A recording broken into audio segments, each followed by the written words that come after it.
Sammy Davis Jr. was walking through Times Square in 1968 when he heard a voice that made him stop dead in his tracks. It was coming from a homeless man singing for coins, but that voice was so extraordinary that Sammy knew he'd just discovered the next great American singer. It was a cold November evening in New York City, and Sammy was walking from his hotel to the theater, where he was performing in Golden Boy on Broadway. He'd taken this route hundreds of times over the past year, weaving through the crowds of tourists and theatergoers who packed Times Square every night. Sammy was at the absolute peak of his career in 1968. He was starring in one of Broadway's biggest hits, headlining in Las Vegas, recording albums, appearing on television, and performing with the Rat Pack. At 43, he had achieved everything an entertainer could dream of, and he was widely regarded as one of the most talented performers in America. But despite all his success, Sammy never lost his appreciation for raw talent. He had been discovered himself, plucked from small clubs and given opportunities that changed his life. He understood that extraordinary ability could emerge from anywhere, at any time, and he always kept his ears open for that special something that separated good performers from great ones.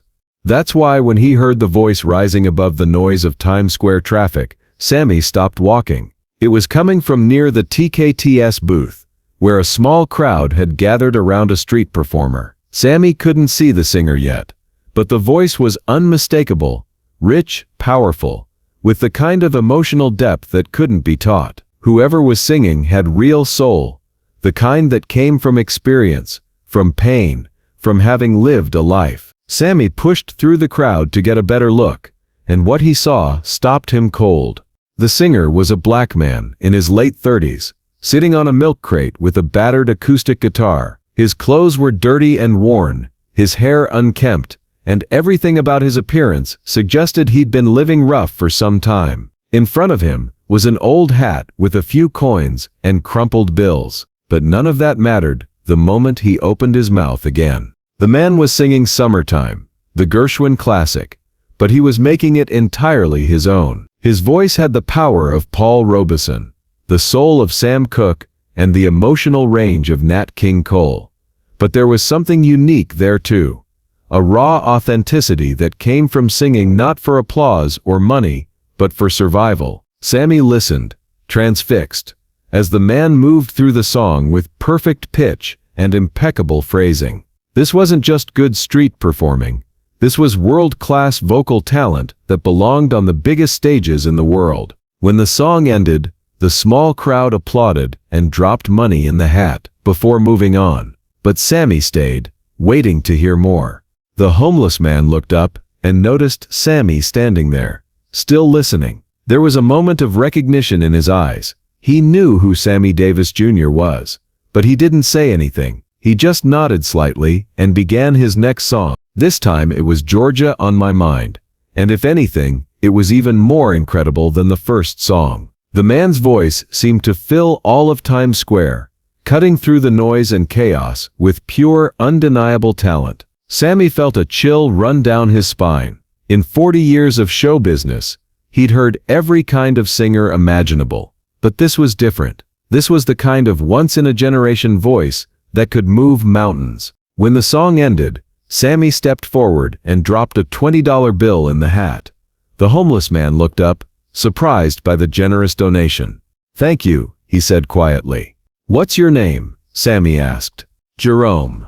Jerome Washington." "Jerome, I'm Sammy Davis Jr. I know who you are, Mr. Davis. I've seen you perform. You're incredible." "Jerome, I need to ask you something. And I want you to be honest with me. How long have you been singing like that?"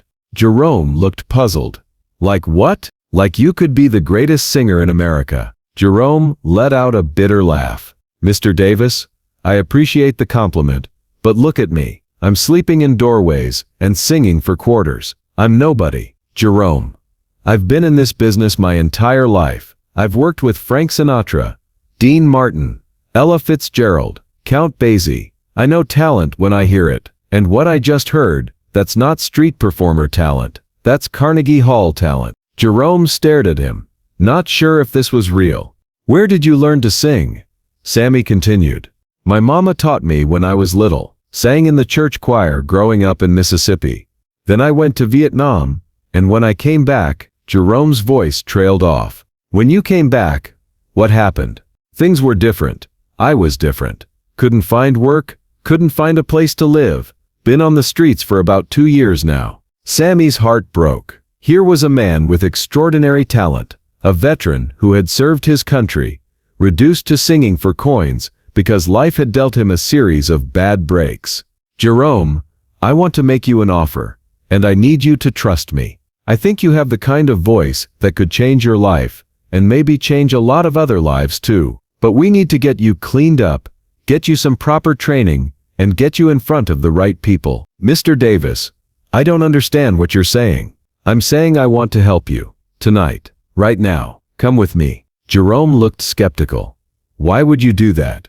You don't know me. Because 25 years ago, someone took a chance on me. A promoter named Bill Graham heard me sing in a small club and gave me an opportunity that changed everything. I've been looking for a way to pay that forward ever since. Sammy reached into his wallet and pulled out his business card. Jerome, I'm going to ask you to trust me. Come with me tonight. Let me get you a hotel room, some clean clothes, a good meal. Tomorrow we'll talk about what comes next. Jerome looked at the card, then at Sammy, then at his guitar, and the hat with the few dollars he'd earned. What if this is a mistake? What if I'm not as good as you think I am? Then you'll have had a warm bed and a good meal, and we'll figure out what else we can do to help you. But Jerome, I don't think this is a mistake. I think this is the luckiest day of your life. Jerome was quiet for a long moment. Then he slowly packed up his guitar and stood up. Okay, Mr. Davis, I'll trust you. That night, Sammy took Jerome to the Plaza Hotel, got him a room, and had room service send up dinner and clean clothes. While Jerome was getting cleaned up, Sammy made some phone calls. The next morning, Jerome looked like a different person. Clean, shaved, and wearing a proper suit, his natural dignity was evident. But more importantly, his voice was just as extraordinary as Sammy had remembered. Jerome, Sammy said over breakfast, I've arranged for you to audition for some people today. Record producers, talent agents, people who can help launch a career. Are you ready for that? I don't know if I'm ready, but I'm willing to try. The audition was at Atlantic Records, one of the most prestigious labels in the music business. Sammy had called Ahmet Ertegun personally and convinced him to listen to Jerome. When Jerome walked into the studio and began to sing, the effect was immediate and electric. Everyone in the room, producers, engineers, executives, stopped what they were doing and listened in amazement. Jerome sang 3 songs, Summertime Georgia on My Mind and A Change Is Gonna Come. By the time he finished, there wasn't a dry eye in the room. Ahmet Ertegun walked over to Jerome and shook his hand. Mr. Washington, we'd like to offer you a recording contract. Jerome looked at Sammy, who was grinning from ear to ear. Is this really happening? It's really happening, Sammy said.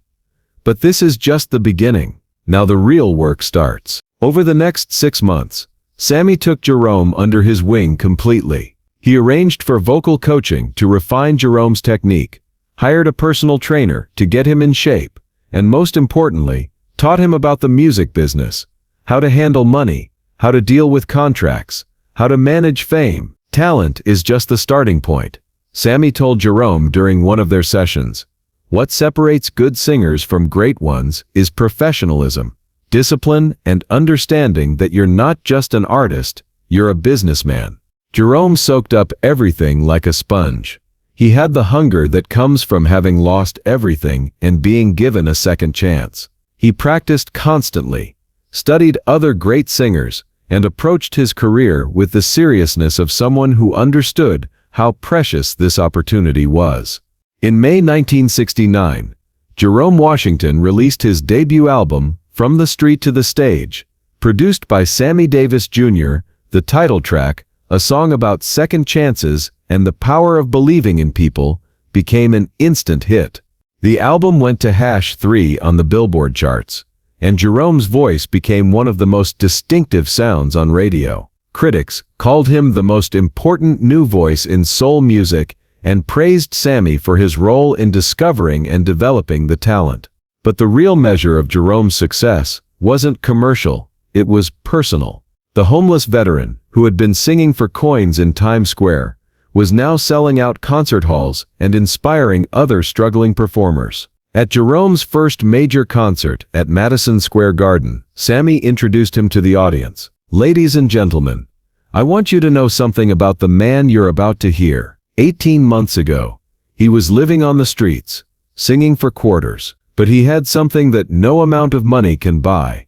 A voice that could move mountains, and a heart that refused to give up. Tonight you're going to hear why I believe Jerome Washington is the greatest singer of his generation." Jerome took the stage and sang with a power and emotion that brought the entire audience to their feet.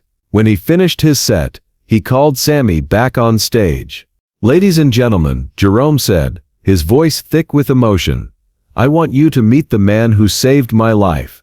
Sammy Davis Jr. could have walked past me on that street corner, like everyone else did. Instead, he stopped, he listened, and he believed. "Mr. Davis, I can never repay what you did for me, but I promise you this, I'll use this gift to help others, just like you helped me." The audience gave them both a standing ovation that lasted 10 minutes. Jerome Washington went on to have a career that spanned 3 decades. He recorded 12 albums, won 4 Grammy Awards, and was inducted into the Rock and Roll Hall of Fame. But perhaps more importantly, he followed Sammy's example and became a mentor to young artists himself, discovering and developing talent wherever he found it. In 1995, when Sammy died, Jerome was one of the pallbearers at his funeral. During the service, he sang "Summertime," the song Sammy had first heard him perform on that Times Square street corner. "That song brought us together," Jerome said during his eulogy. "It was the bridge between my old life and my new life. Sammy Davis Jr. taught me that talent is a gift, but what you do with that gift is a choice." He chose to use his talent to lift up others, and I've tried to do the same. Jerome established the Sammy Davis Jr. Foundation for Struggling Artists, which provides housing, training, and career development for homeless and at-risk performers. To date, the foundation has helped launch the careers of over 200 artists. The story of Sammy's discovery of Jerome Washington became legendary in the music business. It was told and retold as an example of what can happen when established artists keep their ears open for new talent and their hearts open for people who need help. Today, on the corner of 47th Street and Broadway in Times Square, there's a small plaque that reads, "On this corner in November 1968, Sammy Davis Jr. discovered Jerome Washington," proving that extraordinary talent can emerge anywhere, and that sometimes the most important thing you can do is stop and listen. Every year on the anniversary of their meeting, musicians gather at that corner to perform, continuing the tradition of street corner music that brought 2 extraordinary men together and changed the course of American music forever.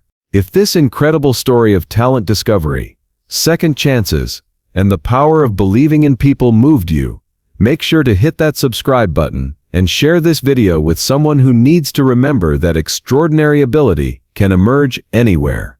Have you ever discovered or been discovered by someone who changed your life? Let us know in the comments about the moments when recognition and belief created transformation.